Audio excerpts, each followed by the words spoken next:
Estas imágenes resumen todo lo que pasó en el día de hoy. Unas marchas convocadas desde hace tiempo, llamadas desde el gobierno, convocadas por FECODE, convocadas por la CUT. ¿Para qué? Para presionar que hoy se escogiera a la nueva fiscal general de la Nación en la Corte Suprema de Justicia. No valió la reunión que tuvo hace apenas unos días el presidente de la Corte con el presidente de la República. Tampoco tuvieron en cuenta el llamado del presidente para no hacer marchas frente a la Corte.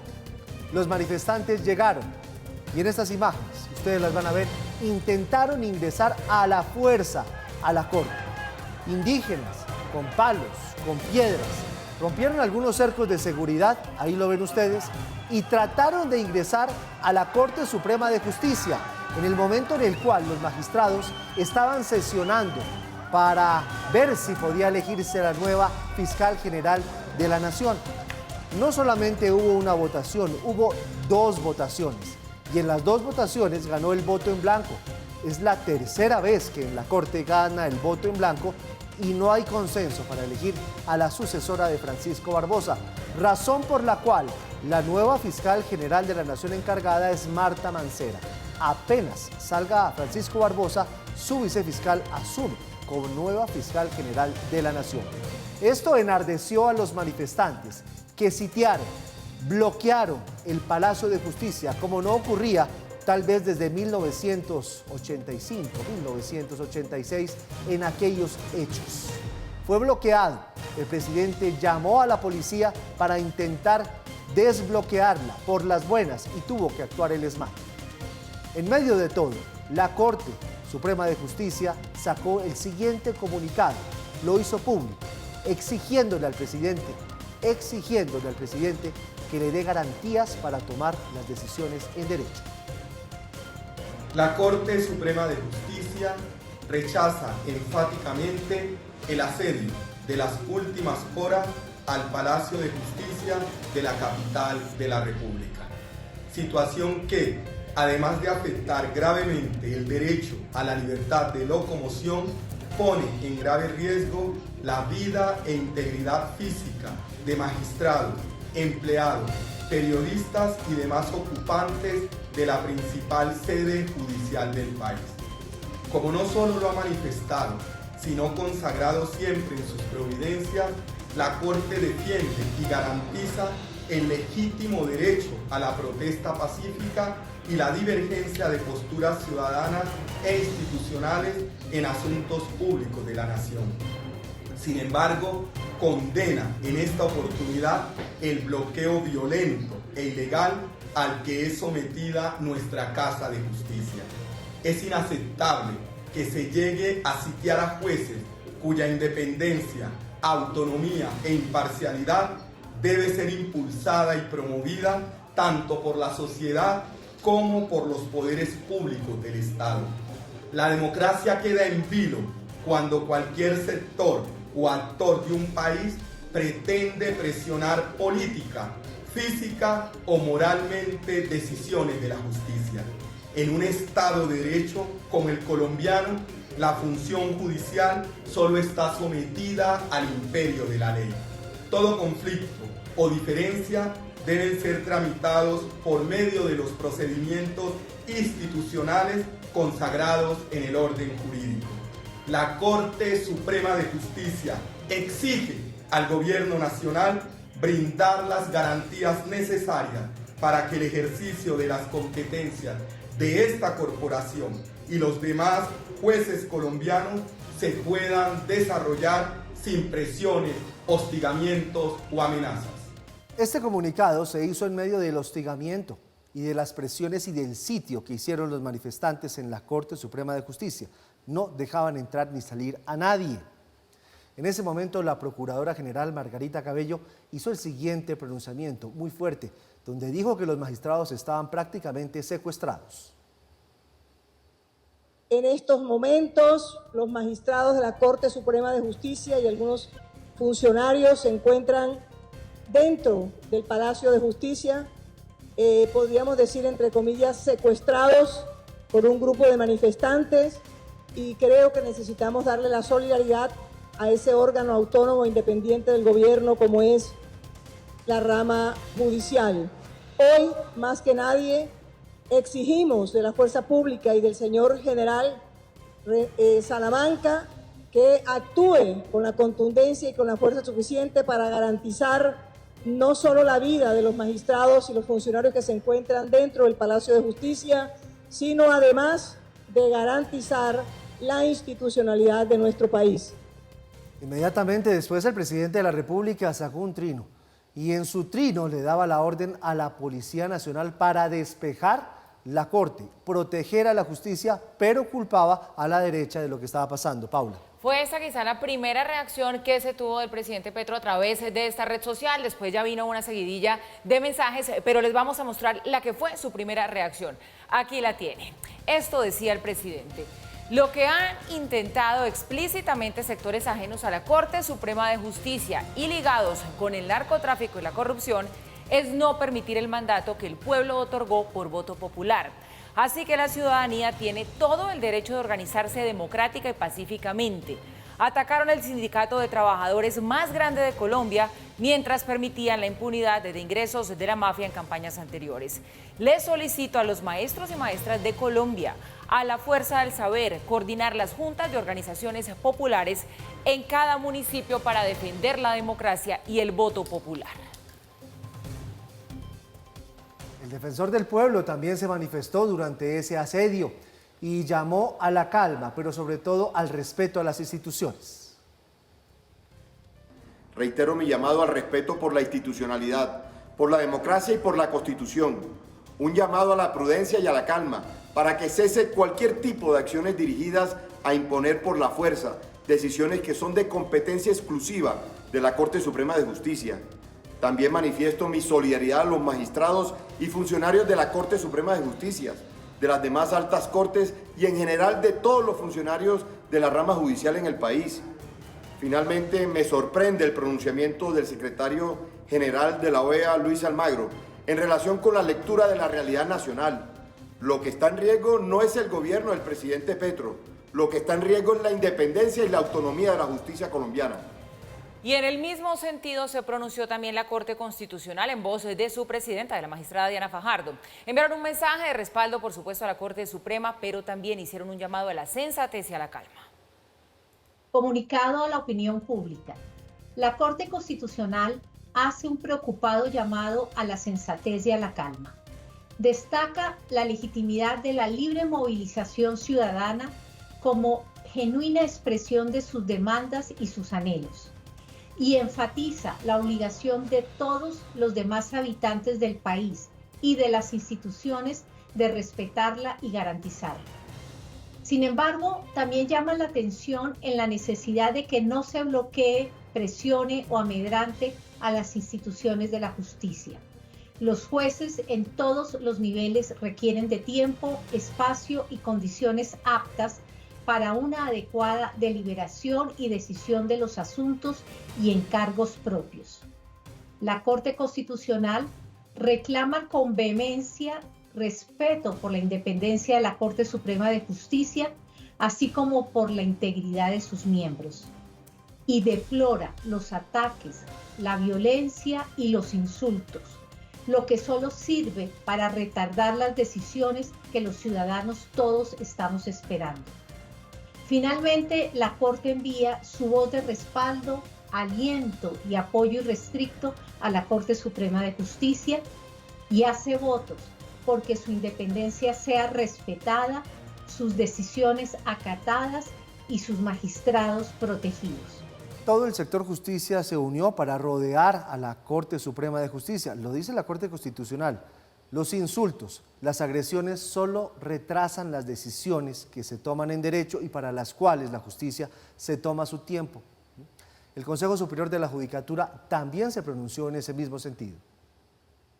El Consejo Superior de la Judicatura hace un llamado a la calma y a la solución pacífica del bloqueo que se presenta en la sede del Palacio, el cual impide la libre movilidad y tránsito de los magistrados, servidores judiciales y ciudadanos que nos encontramos dentro de las instalaciones. El Consejo Superior de la Judicatura rechaza de forma enfática las interferencias al cumplimiento de las funciones constitucionalmente asignadas a la Corte Suprema de Justicia, que constituyen una grave amenaza a la independencia de la justicia y la separación de poderes. El primer expresidente que se pronunció después de los hechos fue César Gaviria, que se fue lanza en ristre contra el presidente de la República. Esto fue lo que dijo. Lo que estamos viendo hoy está más allá de una conducta dictatorial, raya en lo criminal, y así deben ser juzgados. El presidente no se está comportando como una persona cuerda. Abogamos porque reasuma su capacidad mental para gobernar a Colombia. Y a propósito del mundo político, pues también reaccionaron. Tanto el petrismo como la oposición salieron a rechazar estos actos violentos que se registraron ayer en inmediaciones del Palacio de Justicia. Desde el Centro Democrático advirtieron que esta presión a la Corte era un intento de golpe de Estado, mientras que desde el Pacto Histórico aseguraron que los comportamientos de algunos manifestantes no fueron correctos, pero que esperan que el alto tribunal elija pronto la próxima fiscal. Álvaro Uribe Vélez. Sobre la elección de fiscal he guardado total silencio, tanto por respeto a las instituciones como por mi situación personal y el antecedente de diferencias con algunos magistrados.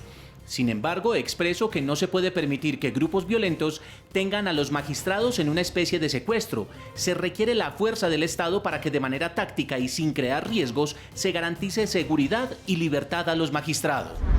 También hubo un acto que debemos rechazar de algunos exaltados que se dirigieron a la Corte Suprema de Justicia cuando se supo que no había elegido fiscal en el día de hoy.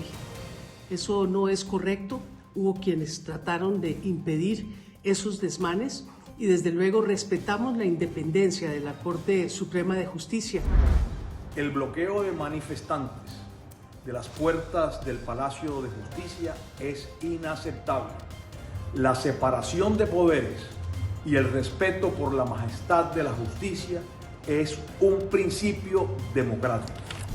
Esperamos de verdad que no nos mantengan en esta interinidad con una vicefiscal absolutamente cuestionada como es la vicefiscal Marta Balsera y con el fiscal que en los próximos días va a salir.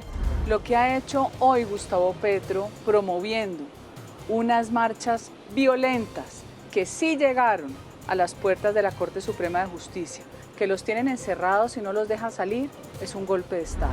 Pues es como que se está instaurando en Colombia la asonada como mecanismo para dirigirse a las Cortes.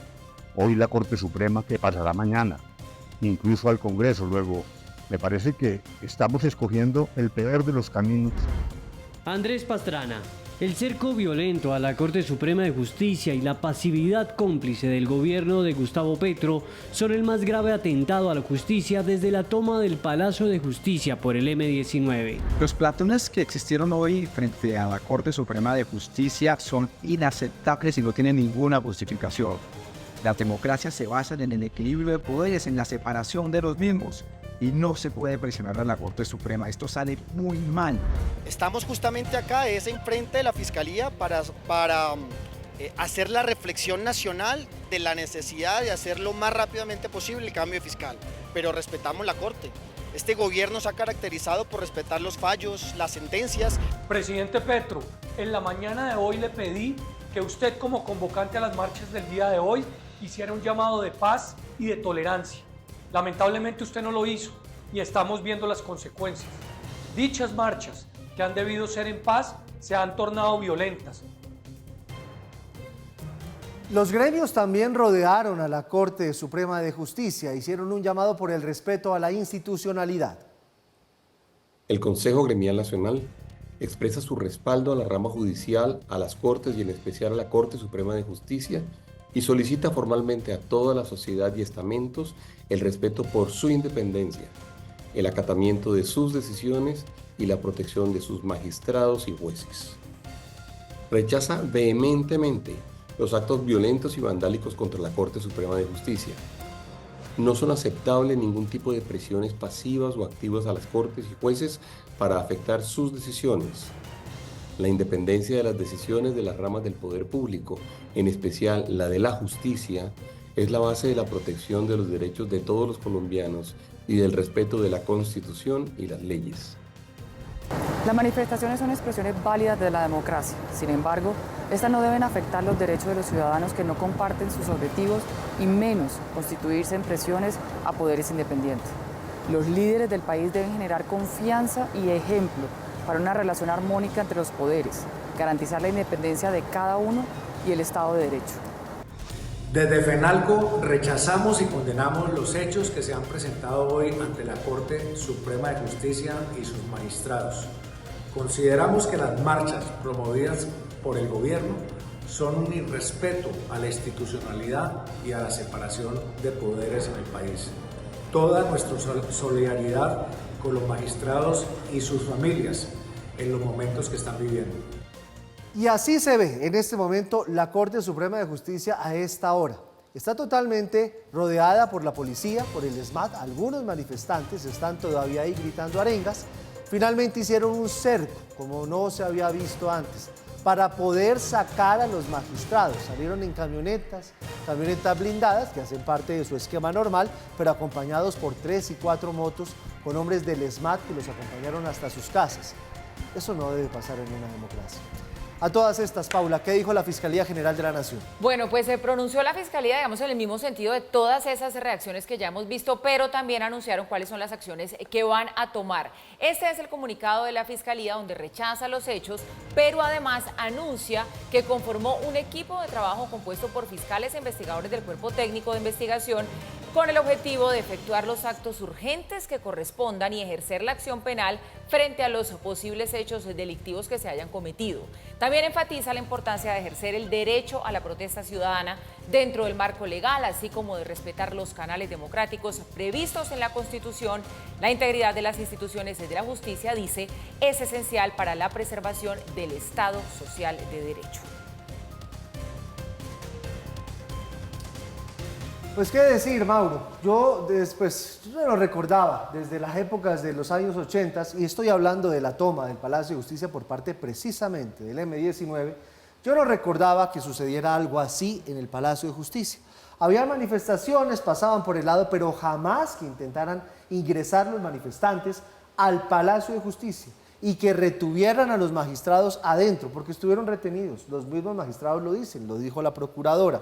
El presidente ordena a la policía para que vaya y despeje, y dice el presidente que él blinda a la justicia para que tome sus decisiones, pero por otro lado los manifestantes, los que acompañan al presidente, los que lo respaldan, como FECODE y como la CUT, que yo no sé qué responsabilidad tenga FECODE y la CUT porque se les salió de control, pues hacen lo que hacen. No, y además en el marco de toda esta situación que se generó hoy, pues queda esta reacción muy fuerte, no daba para menos, de la Corte Suprema de Justicia, porque lo que dice su presidente es que la democracia queda en vilo cuando se dan estas presiones. Esa frase de la democracia queda en vilo es bastante fuerte, y que le exigen al gobierno garantías necesarias para el ejercicio de sus competencias sin violencia y sin hostigamiento. Y esto sale mal, Mauricio, para el gobierno. ¿Sabe por qué? Porque lo dice ahí, exige garantías, y luego la presidenta de la Corte Constitucional dice: estos insultos y estas presiones retrasan las decisiones. Entonces lo que hicieron fue retrasar la decisión de la nueva fiscal, si es que viene esta terna.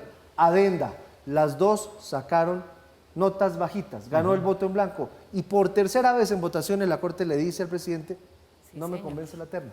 Sí, yo creo que vale la pena pintar dos líneas para rayar la cancha. La primera de ellas es: la Corte se puede tomar el tiempo que sea necesario para elegir una nueva fiscal. La terna es toda de mujeres, por lo tanto la nueva fiscal será una mujer. Se puede tomar el tiempo que quiera porque así lo dice la normatividad, y sobre todo porque para elegir la nueva fiscal se necesita una mayoría de 16 sobre 23 magistrados de la Corte. Mientras no se logren esos 16 que establece la ley, pues no se elige la nueva fiscal. Es interesante además que sean 16 de 23. Esto es un cuerpo colegiado, esto no es una figura, no es una persona que uno pueda sacar y decir que este es, y una ficha y qué sé yo. Es un cuerpo colegiado que está ejerciendo funciones constitucionales y que está además haciendo y buscando que se le preserve y se le garantice la autonomía de la rama judicial. Ese es el segundo elemento clave. En Colombia, en el sistema democrático, existe independencia de las tres ramas del poder y autonomía, por lo tanto, de la rama judicial frente a la rama ejecutiva y, por supuesto, también frente a la rama legislativa. Parecería que uno está haciendo anotaciones de kinder, pero es que a veces a la gente se le olvida que lo que estaba sucediendo en la Corte era un ejercicio autónomo de la rama judicial siguiendo una normatividad y que se puede demorar lo que sea necesario, lo que se necesite para lograr esa mayoría. Vienen las presiones populares. Entonces, esas presiones populares, la gente inmediatamente se pregunta, ¿tiene sentido endilgárselas al pacto histórico? ¿Tiene sentido endilgárselas al presidente de la República? ¿A quién se le pueden endilgar? Y quiero recordar las dos últimas intervenciones que ha hecho por escrito, como las suele hacer en su cuenta de X, el presidente de la República, referida a esto que él ha denominado la ruptura institucional. Quiero recordar la del viernes pasado, la estábamos registrando, por supuesto, el viernes pasado, donde hablaba de la ruptura institucional y decía que tanto la suspensión del canciller por parte de la Procuraduría, no de la Corte Suprema de Justicia ni de la Fiscalía, el allanamiento a FECODE por parte de la Fiscalía y la presión, y él decía tortura a personas para que atestiguen en contra del presidente, no se volvió a saber de la presunción de tortura, esos elementos estaban atentando contra la institucionalidad. Y terminaba su mensaje diciendo: llegó el momento de la expresión popular. 5 párrafos, 6 párrafos y el último, llegó el momento de la expresión popular. Vean ustedes las imágenes. Es difícil no conectar un llamado del presidente a sus bases, a que se exprese, a que salga, etcétera, etcétera, con estos hechos. Pero la segunda, después de la reunión que hubo hace apenas 3 días entre el presidente de la Corte Suprema de Justicia, el doctor Gerson Chaverra, y el presidente y otro par de personas, por supuesto, el presidente de la Corte Suprema de Justicia salió más o menos tranquilo diciendo, bueno, aquí vinimos a decir que hay que respetar la autonomía de la rama judicial, la autonomía de la Corte Suprema de Justicia. Y el presidente de la República sacó un mensaje de Twitter nuevamente, el antiguo X, donde terminaba diciendo, arrancaba diciendo que esto no podía ser considerado como una presión a la rama judicial, pero decía al final: la presidencia ha solicitado organizar la coordinación de las fuerzas populares. Es muy difícil que a estas alturas alguien diga que no tiene que ver, no sé si ese hecho de tener gente enardecida, estos energúmenos tratando de entrar a la Corte Suprema de Justicia, pero por lo menos sí la presión que se denominó en un caso la expresión popular por parte del presidente y en otro las fuerzas populares, llamar a la coordinación y organización de las fuerzas populares, es muy difícil deslindarlo, esos dos mensajes en menos de una semana con lo que ha sucedido el día de hoy. Por supuesto, finalmente el presidente de la República tomó la decisión de ordenar al ESMAD que estableciera el orden nuevamente. Por una sencilla razón, lo decía el magistrado Chaverra. Aquí, entre otras cosas, aparte de la amenaza permanente para los magistrados, aquí se estaba violando un derecho, el derecho a la libre tránsito de las personas, a la libre movilidad. Hoy en día que hay bloqueos por todas partes, a todo el mundo le parece que ese es un derecho mamey, que cualquiera se puede pasar por encima, pero al Estado le corresponde hacer respetar esos derechos. Por lo tanto, cualquier tardanza que haya habido en la tarde de hoy, que hubo bastante tardanza en finalmente restablecer el orden y el derecho a la movilidad alrededor del Palacio de Justicia, pues es una tardanza en la cual no se están asumiendo las funciones que debe tener el Estado, en este caso en cabeza del jefe del Estado. Por supuesto, todos los ojos están puestos en el impacto político que esto tiene, pero también en la próxima reunión de la Corte Suprema de Justicia, su próxima sesión, que será el 21 de febrero, apenas en un par de semanas, para saber bajo qué condiciones de seguridad, pero sobre todo bajo qué anuncios políticos previos de parte del presidente en su cuenta de Twitter se va a dar esa que pretendemos todos que sea una libre deliberación. Vamos a ver qué termina sucediendo y vamos a ver a continuación distintas implicaciones de lo que estamos registrando el día de hoy.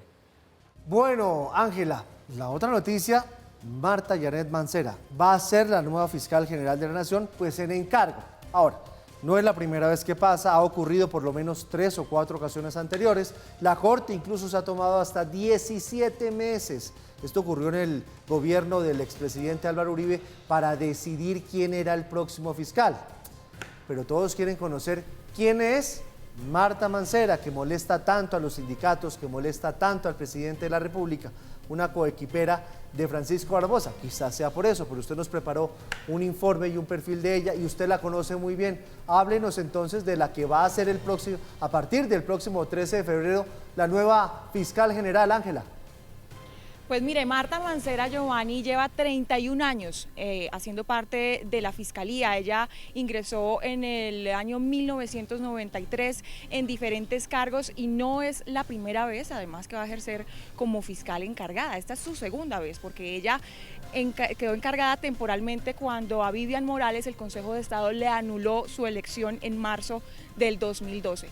Mano derecha del fiscal Francisco Barbosa. Hemos visto cómo la defiende a capa y espada a propósito pues de todas esas rencillas que tienen con el presidente Gustavo Petro, y este es el perfil completo de la que será la fiscal encargada. Entre tanto, pues la Corte elija una nueva fiscal. Al quedar pospuesta la elección en la Fiscalía por parte de la Corte Suprema de Justicia, Marta Janet Mancera queda en calidad de encargada a partir del 13 de febrero.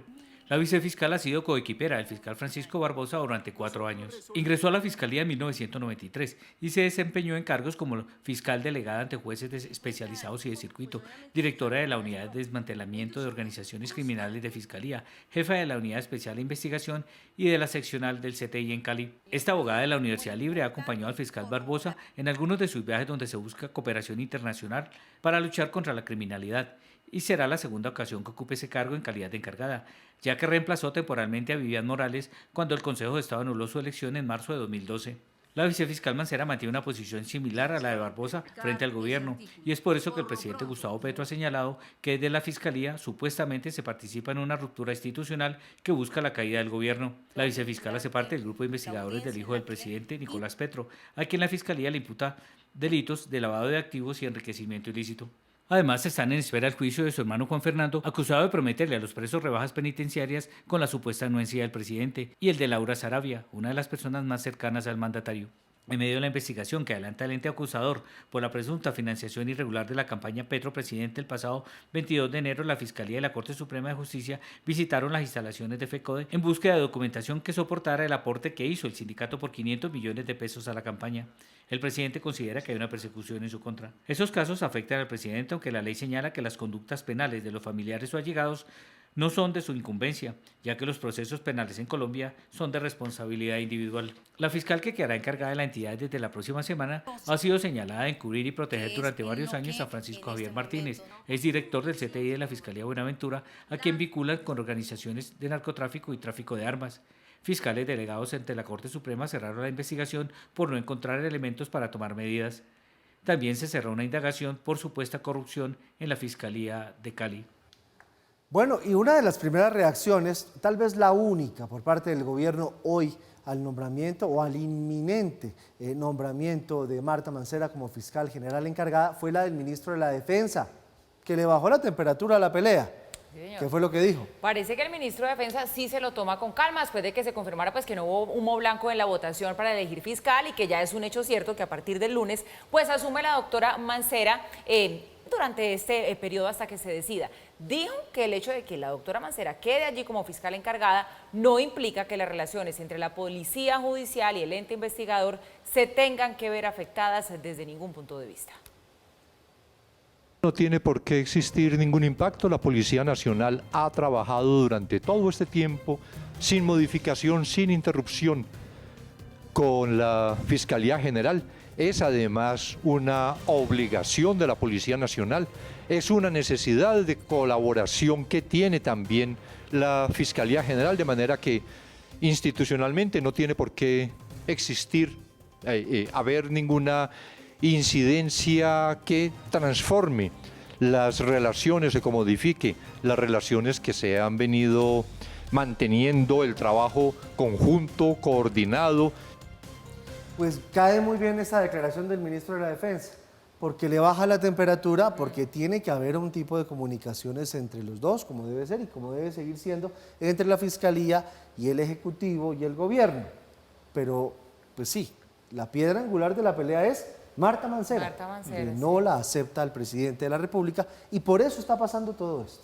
Sí, y sobre todo más porque hay que insistir, sé que lo hemos repetido a lo largo de esta emisión, a lo largo de estos días, que es que la Corte no está fuera de los tiempos. O sea, aquí tengo otra vez lo que ya les hemos contado de las rondas que se han tomado otros fiscales para elegir fiscal. Miren, en el caso del doctor Montealegre se demoraron 11 rondas. En el caso del doctor Barbosa, que es el fiscal que ya va de salida, 5 rondas hasta que hubiese humo blanco. Bueno, con Álvaro Uribe Vélez en su gobierno se demoraron 17 meses para elegir al fiscal, o sea, 1 año y piquito de largo. Entonces, y en esos tiempos pasó lo mismo, quedó entonces el segundo pues encargado de la fiscalía, pero usted tiene razón, ese nombre de Marta Mancera pues genera ampollas. ¿Cómo será la relación entonces ahora? Pues ojalá lo que dijo el ministro de Defensa fuera un indicio de la respuesta que le pueda dar uno a la pregunta que hace Giovanni. ¿Cómo será la relación con la Fiscalía ahora que Marta Mancera queda encargada mientras hay humo blanco de parte de la Corte Suprema de Justicia? Lamentablemente yo creo que no es un indicio muy claro por 2 motivos. Uno, porque efectivamente el ministro de Defensa se tomó con calma esta situación. Lo malo es que se toma con calma casi todo lo que pasa en este país, entonces pues eso no es indicio de nada muy específico.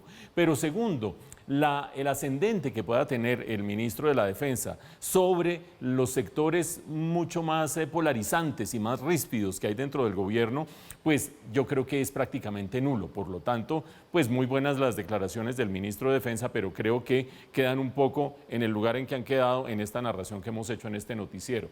Ahora, Marta Mancera, las 2 caras. Ustedes veían la nota de Ismael que planteaba las 2 caras. Uno, de la que se queja el gobierno cuando dice que no debe quedar Marta Mancera, que debe haber una fiscal que sea nueva, que sea distinta. Por 2 motivos. Uno de ellos, porque en el gobierno se percibe que hay una animadversión de parte de la doctora Marta Mancera hacia el gobierno de Gustavo Petro.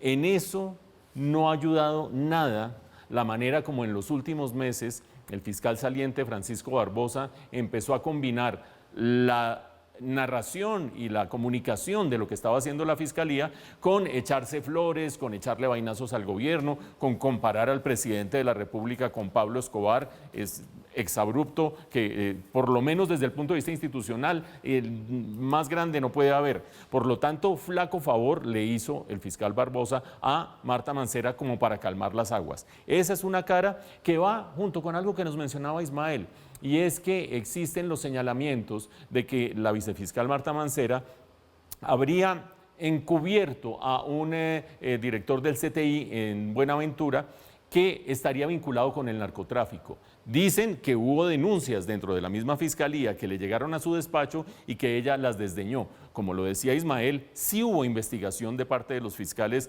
delegados ante la Corte Suprema de Justicia, pero no encontraron los testimonios y las pruebas suficientes, eso por lo menos es lo que dicen esos fiscales, para que el caso siguiera adelante y se cerró ese caso. Eso está en una de las caras. En la otra de las caras aparece algo muy importante, y es que en el gobierno insisten una y otra vez que el problema es el allanamiento a la sede de FECODE, que no se puede tumbar un presidente, lo dice, estoy parafraseando uno de los mensajes del presidente el día de hoy, no se puede tumbar a un presidente del día de hoy, no, de los últimos días, no se puede tumbar a un presidente porque hay una donación legal de parte de un sindicato, el sindicato de los educadores, a un partido político. Está en uno de sus mensajes más emblemáticos, en el del viernes tal vez.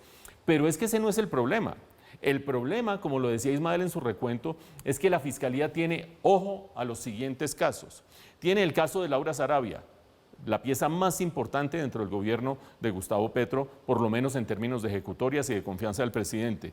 Tiene el caso de Armando Benedetti. ¿Cómo así? Ese no lo tenía la Corte Suprema de Justicia. Ayer que lo vimos jurando en la embajada en Roma, pasó de la Corte Suprema de Justicia nuevamente a la Fiscalía, los casos, que son varios, de Armando Benedetti. Tiene el caso de Nicolás Petro, que ya está en manos de un juez, porque como lo hemos dicho aquí, entre abril y mayo arranca un juicio contra Nicolás Petro, pero la Fiscalía juega un rol fundamental como ente acusador. Van 3, Laura Sarabia, Nicolás Petro, Armando Benedetti. Tiene el caso que se rumora, vamos a ver si es cierto o no, que se abriría una investigación contra Ricardo Roa, el presidente de Ecopetrol, y hace unos meses gerente de la campaña de Gustavo Petro, por violación de topes, por entrada de recursos que no se registraron, etcétera, etcétera. Es decir, tiene muchos más casos que el de FECODE.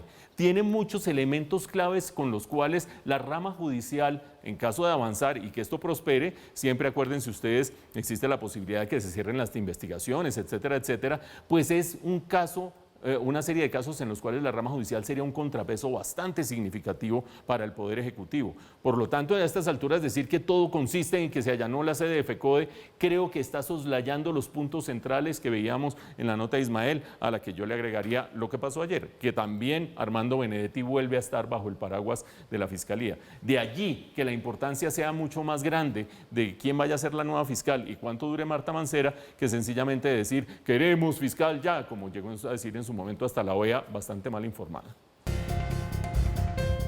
Cambiamos de tema porque representantes del Consejo de Seguridad de las Naciones Unidas estuvieron hoy en Colombia. Antes de las marchas se reunieron con el presidente Gustavo Petro. A las 11 de la mañana inició el Consejo de Seguridad de Naciones Unidas en Casa de Nariño. Quien lideró este encuentro fue el presidente Gustavo Petro. El mandatario estuvo acompañado del director del DAPRE, Carlos Ramón González, también del canciller en encargo, Luis Gilberto Murillo, la ministra de Agricultura, Jennifer Mujica, y la embajadora ante Naciones Unidas, Leonor Zabaleta. Como conclusiones, la embajadora de Guayana, Caroline Brignac, señaló que hay un compromiso de llegar al 66% del cumplimiento de los acuerdos para 2026. El presidente Petro reiteró que la implementación del acuerdo de paz no tuvo los avances esperados durante el gobierno de Iván Duque. También señaló que la verdad se fragmentó y que esa fragmentación genera impunidad y volvió a referirse a la JEP. Se creó la Justicia Especial para la Paz en esos acuerdos, con este objetivo. Si miramos, si ha aparecido la verdad judicial, hay un esfuerzo de la Comisión de la Verdad Histórica, que entregó su informe, pero el esfuerzo de la verdad judicial, que es el que tiene que acabar la impunidad durante todas estas décadas de conflicto, pues tenemos que decir también que no se ha cumplido. El jefe de Estado explicó el objetivo del fondo multidonante que se anunció esta semana en el proceso de paz con el ELN y aseguró que la comunidad internacional puede ayudar en la transformación del territorio. Perfectamente se pueden inscribir en lo que llamamos transformación del territorio, que hemos hablado aquí en esta reunión, como la comunidad internacional, como se le llama, que es estatal, que es pública, pero también privada, económica y socialmente, podría ayudarnos a transformar el territorio donde están asentadas en este momento organizaciones armadas ilegales, de tal manera que la prosperidad de la población permita la salida de la economía ilícita. El Consejo de Paz de Naciones Unidas anunció que se reunirá con las delegaciones de paz del ELN y también del Estado Mayor Central. Por tema de las marchas, este tema pasó por debajo, no fue tan sonado, pues aquí en RMA Noticias se lo comentamos, pero es importante que esté aquí el Consejo de Seguridad de las Naciones Unidas, que se reúna con el presidente y que hagan una evaluación de lo que pasa en el proceso con las FARC. Ya esta mañana los ex-FARC ya estaban reculando un poquito, ya estaban diciendo, la JEP sí, pero ya no estaban tan radicales en que no iban a cumplir. Pero esta visita de este Consejo de la ONU le sirve al presidente para dos cosas. Una, para decir que todos estos temas de estas justicias especiales y transicionales están como muy fragmentadas, y él insiste como en la creación de un macro tribunal que las agrupe a todas. Esas Una corte penal como de las grandes propuestas que quedan de esta reunión, que se da más, pues sí, en un momento sensible, ¿no? Una propuesta que además no tiene ningún asidero en el acuerdo que se firmó entre el gobierno colombiano, el gobierno de Juan Manuel Santos, a nombre del Estado colombiano, y las extintas, las antiguas FARC. Creo yo que ese no puede ser la conclusión de esta reunión, de esta visita del Consejo de Seguridad, el que hay que hacer una macro corte o una corte de cierre de todos los procesos judiciales que hay en Colombia. Habría que ver si se lo inventan y le compran esa idea al presidente, cómo se podría sacar adelante, pero digamos que eso no tiene contexto en este momento. Tiene contexto, sin embargo, el momento en que llega la delegación del Consejo de Seguridad. Háganme ustedes el favor, lo que han atestiguado el día de hoy los miembros del Consejo de Seguridad de Naciones Unidas. Se llevarán por lo menos la idea, no relacionada directamente con el proceso de paz, pero sí la idea de que aquí hay tensiones entre las ramas del poder público y que esas tensiones no se están dirimiendo ni se están tramitando de la mejor manera, y que hay de por medio, imagínense ustedes lo que dijo en su momento el el presidente de la Corte Suprema de Justicia, que aquí está en vilo la Constitución y el orden constitucional. Esa es una de las cosas que se lleva esta misión. Pero la segunda, y muy importante, no obstante que los antiguos, los miembros de las antiguas FARC, los antiguos miembros del secretariado de las antiguas FARC, pues para que no entremos aquí en correcciones innecesarias, aunque están reculando, como lo dijo Giovanni, en todo caso, el día antes de que se dé esta reunión, resulta que estos mismos miembros del antiguo secretariado dicen, nosotros si nos siguen llevando con esa Corte de la Jurisdicción Especial para la Paz, pues nosotros vamos a renunciar a esto. Independientemente de saber qué implicaciones tiene eso los llevaría nuevamente a la justicia ordinaria, los llevaría a órdenes internacionales que hay contra algunos de ellos que no quedarían, de las que no quedarían exentos si se terminan retirando de la JEP. Por lo tanto, estos funcionarios tan elegantes que ven ustedes allí transitando, que suelen ser de unas burocracias allí que como que nunca pasa nada, más o menos van con sus papeles y sus folios y qué sé yo, se encontraron con un país en plena efervescencia en el proceso de paz, efervescencia en el orden público nacional. Y un último elemento, ojalá se haya dado cuenta esta misión del Consejo de Seguridad, que la misión de verificación de Naciones Unidas en Colombia, como lo decía hoy en alguna entrevista el antiguo miembro del equipo negociador que hizo el acuerdo con las FARC, está transgrediendo los límites de su mandato cuando empieza a ser un apoyo y un soporte para los diálogos entre el gobierno nacional y el Estado Mayor Conjunto de Iván Mordisco. Eso no está dentro del mandato de la misión de verificación y sin embargo por allí también se va metiendo. Vamos a ver si se llevan una idea más o menos clara de esas dificultades que enfrenta el proceso de paz con las antiguas FARC, dificultades de parte del Estado colombiano sin lugar a dudas, pero también dificultades de la falta de apoyo que ha tenido en distintas instancias y también quién sabe qué anotaciones habrán tomado de todo lo que sucedió el día de hoy.